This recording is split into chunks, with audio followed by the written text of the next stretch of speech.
Good morning single mother देवलिनाज लाइफस्टाइले तुम्हारे सबाइके स्वागत। आगेर दिन देखालाम ना तुम्हादेर आमरा सुपारमार्केट गेछिलाम এই জিনিসগুলো নিয়ে এসেছি তোমাদেরকে দেখাচ্ছি সকালবেলা মানে এরপরে গুছিয়ে দেব যেখানকার জিনিস সেখানে তেল নুন তারপরে সাবান হারপিক হ্যাঙ্গার ছিল না কাপড়গুলো টাঙানোর হ্যাঙ্গার মানে মোটামুটি সার্ফ এগুলো সমস্ত নিয়েছি আর সার্ফের সঙ্গে বালতিটা দিয়েছে। তো এগুলো এখন সমস্ত কিছু গোছাতে হবে তারপরে সংসারের কাজ তো আছেই মা আবার একটুখানি বেরোবে আবার রান্নাও বসাতে হবে অনেক কাজ আজকে আমার অনেক কাজ পড়েছে। এই দেখো এবার চলে এসেছি রান্নাঘরে ওগুলো তো সমস্ত গোছানো হয়ে গেছে এবার মা সমস্ত কেটে রেডি করে দিয়েছে রান্না করতে বেশিক্ষণ সময় লাগবে না আমার ওই জন্য আমি বললাম মা এখনো বেরোয়নি আমি বললাম রান্নাটা বসিয়ে দিই এবার রান্নাটা বসিয়ে ঘর ঝাড়ু মোছাটা ওই রান্না হতে হতেই হয়ে যাবে মানে ওর জন্য এক্সট্রা করে সময় দিতে হবে না রান্না যতক্ষণে সেদ্ধ হবে ততক্ষণে আমার ঘর ঝাড়ু মোছাটা হয়ে যাবে। তবে মা আর মেয়ে দুজনে বেরিয়ে যাওয়ার পরেই হবে না মেয়ে অবশ্য আজকে থাকবে মেয়ে যাবে না আজকে মেয়েকে নিয়েই হয়ে যাবে আমার মেয়েকে নিয়ে সমস্যা নেই একা একাই খেলতে থাকে তবে মা বেরিয়ে যাওয়ার পরেই ঘর ঝাড়ু মোছাটা করব। আজকে কি কি রান্না হচ্ছে বলো তো আজকে একটু মাশরুম ছাতুর তরকারি করব আর করব শাক পোস্ত ডাল দু রকম ডাল হবে মানে একটা ডালই হবে বেটু ধনে পাতা খায় না তো ওর জন্য তুলে নিয়ে আমাদেরটা আবার ধনে পাতা দিয়ে ফোটাবো আর বেটুর মাছ ভাজা হবে মাছ ভাজাটা অবশ্য ভাত খাওয়ার আগে করব এক্ষুনি করব না। তো চলো আগে ফটফট করে রান্না করে নিই ওদিকে ডালটা সিটি দেওয়া হয়ে গেছে রান্নাগুলো করে নিলে মোটামুটি শান্তি আর গরমও লাগছে প্রচন্ড। এদিকে মা রেডি হচ্ছে সমস্ত কিছু মানে সবকিছু গুছিয়ে নিচ্ছে মা তো ব্যাংকে যাবে ওই জন্য সমস্ত গুছিয়ে নিচ্ছে মেসমশাইয়েরও ব্যাংকে কাজ আছে ওই জন্য বললো চল তাহলে একবারে চলে যাবো নাহলে আমার যাওয়ার কথা ছিল তো মা বললো তাহলে তুই কি করতে যাবি তাহলে ঘরের কাজগুলো খানিকটা এগিয়ে থাকবে নাহলে অনেকটা দেরি হয়ে যেত তা বললাম হ্যাঁ সেটাই ভালো হবে আমি তাহলে অনেকটা এগিয়ে রাখতে পারবো সমস্যা হবে না।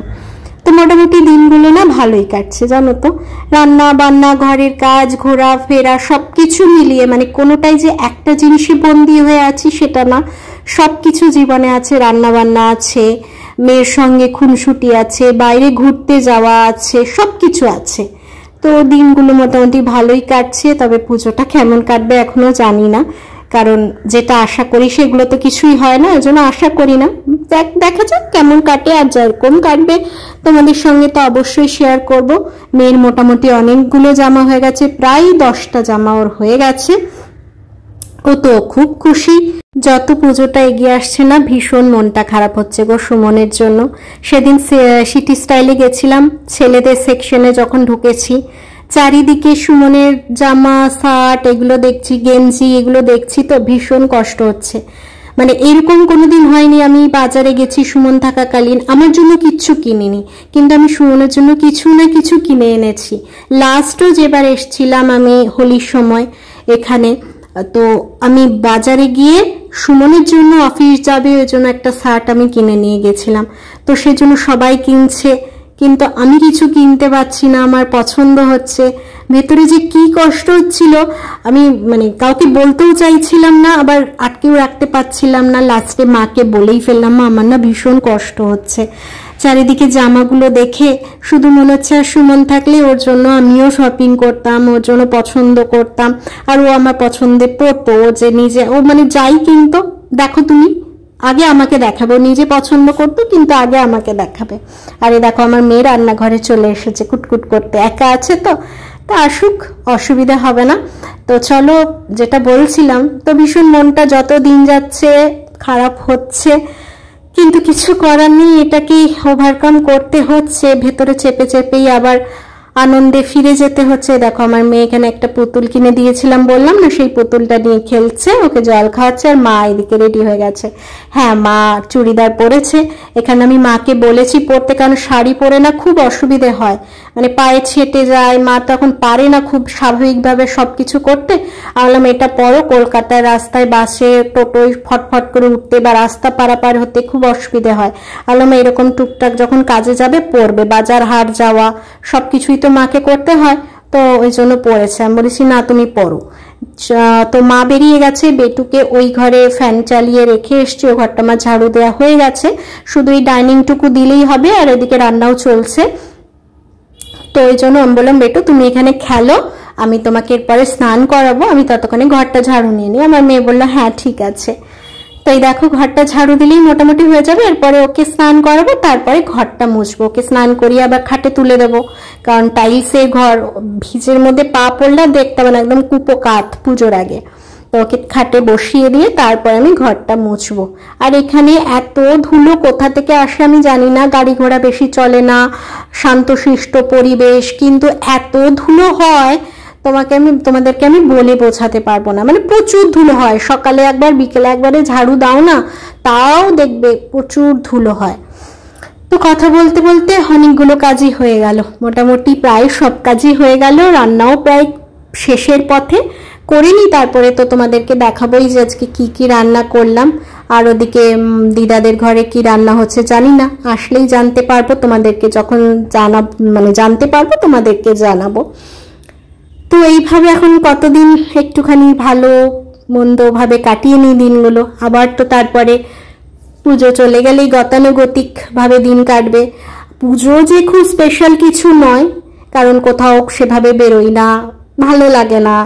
যা হোক পুজো আসবে বলে ঘরে বসেই মনটা ভালো, মানে আসবে বললেই মনটা ভালো হয়ে যায়। স্পেশাল কিছু করি না, জামা কাপড় কিনি না, বেটুর নাচ গান, বেটুর আনন্দ, আমাদের ওই ঘরে বসে হয়তো টুকটাক কিছু যেগুলো দৈনন্দিন খাই তার থেকে বেরিয়ে কিছু খাওয়া, এইসবই, আর কিছুই নয়। পুজো যে প্যান্ডেলে প্যান্ডেলে ঘুরবো, রাত জেগে ঠাকুর দেখবো, এইসব আর এখন ভালো লাগে না। তবে মেয়েটা বড় হলে দেখা যাক কি হয়। এদিকে দেখো সব কিছু কাজ কমপ্লিট করে তোমাদেরকে দেখাতে চলে এসছে। দেখো বেটুর ডাল হয়েছে, এটা আমাদের ডাল ধনে পাতা দিয়ে।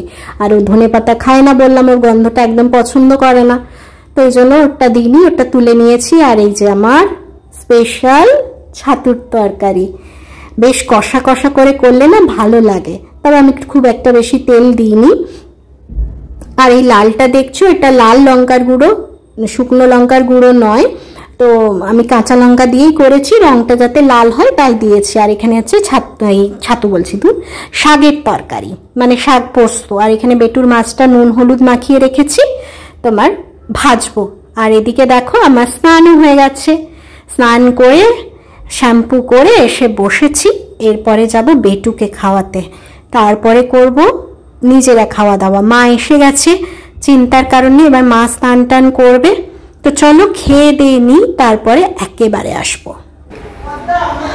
গুড আফটারনুন, সেই সকাল থেকে এখন এলাম তোমাদের সঙ্গে একটুখানি কথা বলতে, মানে সময় পেলাম। মা ব্যাংকে গেছিল তোমাদের বললাম, তো সমস্ত কাজ বেটু, তারপরে বাথরুমটা আজকে একটু পরিষ্কার করা ছিল, তো সব করে স্নান করে মাথায় শ্যাম্পু ট্যাম্পু দিয়ে মেয়েকে খাইয়ে নিজে রাখে, তারপরে এখন যাবো মেয়েকে একটু ঘুম পাড়াতে। তো চলো এখন একটু শুই, বিকেলে আবার একটু মনে হচ্ছে বাজারে যেতে হবে, আমার ব্লাউজগুলো করাতে দেওয়া আছে অনেক, মানে আগের বছর পুজোর শাড়ির ব্লাউজ এখনো করাইনি, এগুলো করিও নি। তো সেই ব্লাউজগুলো এবার ভাবলাম না করাতে হবে, তার জন্য করাতে দিয়েছি, তো সেগুলো আনতে হবে। আর বর্ধমান থেকে চলে এসেছি সেই মানে ভুল করে সেই যে জুতোটা পরে সব জায়গায় যাই, মানে বেতুর স্কুল থেকে বাজার হাট সব বর্ষার জুতো, ওটা পরেই চলে এসেছি। এবার পুজোর সময় মা বলছে না ওই জুতোটা পরা যাবে না, মানে পরার মতন আর নয়। তো শাড়ি পরলে ঠিক আছে ঢাকা থাকবে, যদি চুড়িদার পরি বা টপস লেগিংস পরি তো ওটা ভালো লাগবে না। ওই জন্য মা বলছে একটা যে কোনো একটা জুতো কেন। তো আমি বললাম ঠিক আছে একটা নর্মাল কিনবো, হিল টিল কিনবো না, কারণ হিল জুতো ওখানে আমার 2-3টে পড়ে আছে, তো ওগুলো কিনবো না, জাস্ট নর্মাল একটা কিনবো যেটা এখানেই রেখে দিয়ে যাব। তো এইসব কিনবো, মায়েরও একটা জুতো কিনতে হবে, বেটুর একটা কিনতে হবে, সব মিলিয়ে যেতে হবে। তো চলো এখন তাহলে একটুখানি রেস্ট নিয়ে নিই, প্রচণ্ড কোমর পায়ে যন্ত্রণা করছে। তো রেস্ট নিয়ে বিকেলে আবার তোমাদের সঙ্গে দেখা হচ্ছে, মেয়েটাকে একটু ঘুমটা পাড়িয়ে দিই। তো চলো আবার আসছি।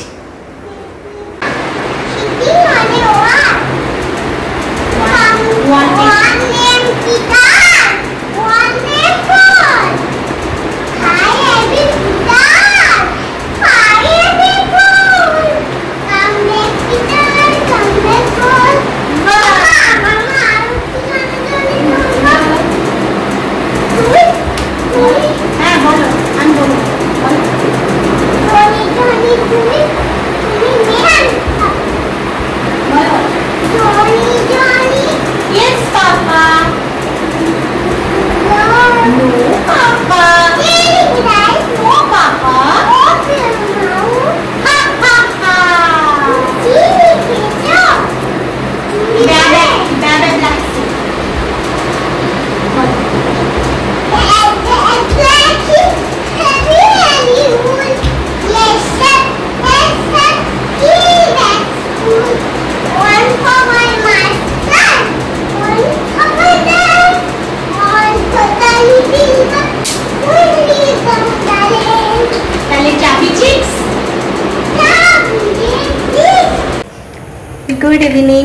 গুড ইভিনিং বলবো, মানে অনেকটাই বেলা হয়ে গেছে। দেখে মেয়েকে পড়াতে বসেছিলাম, তোমাদের দুপুরেই বললাম একটু বাজারে বেরোবো, তবে কোনো ভিডিও করতে পারিনি কারণ জাস্ট গেছি, ব্লাউজগুলো আনার ছিল, বৃষ্টি পড়ছিল। আমি আর বাম ছুটে ছুটে গেছি, ব্লাউজগুলো নিয়েছি, আর এক দুটো কেনার ছিল আমার। ধূপ, মায়ের ধূপ শেষ হয়ে গেছিল, আর ওই স্কচ ব্রাইট হ্যান্ডেলওয়ালা যেগুলো ভালো বাথরুম টাথরুম পরিষ্কার করা যায়, ওইগুলো একটা নেওয়ার ছিল। ওই রকমই এক দুটো জিনিস ছিল, কোনো রকমই নিয়েছি। মামের ব্লাউজ কেনার ছিল কিন্তু যেতে পারিনি, বৃষ্টি হচ্ছে। বৃষ্টিতে ভিজে ভিজে মাম বলল আজকে আর যাবো না, পরে যাব।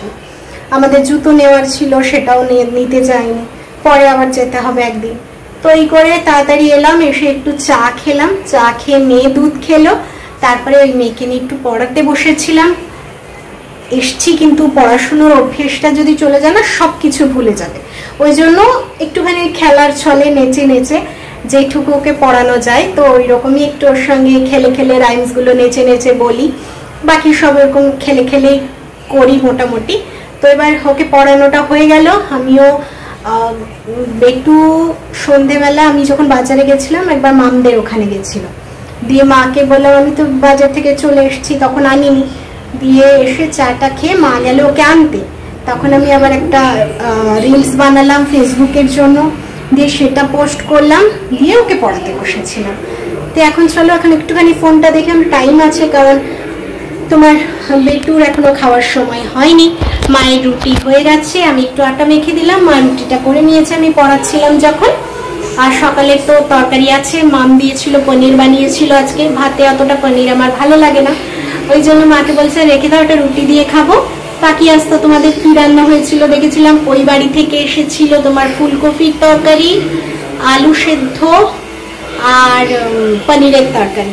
তো বাকিগুলো খেয়েছিলাম, পনিরটা বলেছিলাম রেখে দাও, রাত্রে হয়ে যাবে, তো ওটা রাত্রে রুটি দিয়ে খাওয়া হয়ে যাবে। বেটু তো পরোটা হয়েছে, বেটু পরোটা খাবে, ব্যাস দিয়ে খেতে ঘুমিয়ে পড়বো। দিদা আসবে একটু পরেই। তো চলো এখন একটু ফোন দেখি। এই দেখো খাওয়া দাওয়া কমপ্লিট করে চলে এসেছি, চুল টুল আঁচড়ে চুলটা বেঁধে ঘুমিয়ে পড়বো, ঘুম দেব। তোমরা অনেকেই বলছো যে সেজে গুজে থাকবে, সেজে গুজে থাকবে। হ্যাঁ, এবার সত্যিকারে সেজে গুজে থাকবো, তোমরাও পাগল হয়ে যাবে যে দেবলিনা কত সাজছো, দেবলিনা কত সাজছো। না গো, মেয়ে আর কি করলাম। তবে হ্যাঁ, একটু সাজগোজ করবো। জীবনে অনেক কিছুই শখ ছিল, কিছুই পূরণ করতে পারিনি, তবে এখন করব। সেজে গুজে থাকলে মনটাও ভালো থাকবে, আর আমি ভালো থাকলে আমার মেয়ে ভালো থাকবে, আমার মা ভালো থাকবে। তো যাদেরকে ভালো রাখার জন্য সবকিছু, তাদেরকেই তো আমি ভালো রাখতে পারছি না। আমি মন কষ্ট করে থাকলে আমার মায়ের কষ্ট হচ্ছে, আমি এরকম থাকলে আমার মায়ের আমাকে দেখে কষ্ট হচ্ছে। তো চলো এবার সেজে গুজেই থাকবো। ওইদিকে আমি সাজগোজ করছিলাম, মানে চুল বাঁধছিলাম, এদিকে মা মেয়ে মিলে সুখ দুঃখের গল্প করছিল। আমি একটু ভাবলাম না ক্যামেরা বন্দি করে নি, যে একটু সুখ দুঃখের গল্প করছে। তোমরা কত গল্প করছো জানালার ধারে দাঁড়িয়ে দাঁড়িয়ে, তো সেইটাই একটু ওদের সঙ্গে ইয়ার্কি করলাম যে তোমরা গল্প করো, আমি একটু তোমাদের ভিডিও করে নিই। তো এই জন্য এখন সত্যি একটু পুজোতে সাজবো, সাজাগোজার জিনিসও অর্ডার দিয়েছি, আসলেই তোমাদের সঙ্গে শেয়ার করব, কারণ আমার কাছে সেরকম কিচ্ছুই নেই। রেডি, চুল টুল বাঁধা রেডি, শুধু বাথরুমে যাব একবার, মুখ টুকগুলো একটু ধোবো, দিয়ে শুয়ে পড়বো, মেয়েকে ড্রেসটা চেঞ্জ করাবো, দিয়ে ঘুম।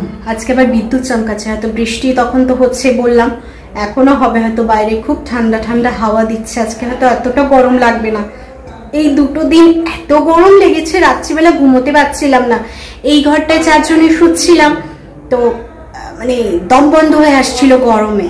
খাটটায় 3 জনে শুচ্ছি, খুব কষ্ট হচ্ছিল। দিয়ে আমি বললাম মা ওই ঘরটা ফাঁকা আছে, পুরো বড় ফাঁকা, আর জানলাটা বড়, জানলাটা খুলে দিলে কষ্টটা কম হবে। তো ওই ঘরে গিয়ে এখন 4 জনে বড় বিছানা করে 4 জনে শুচ্ছি, ঘুমটা খুব ভালো হচ্ছে।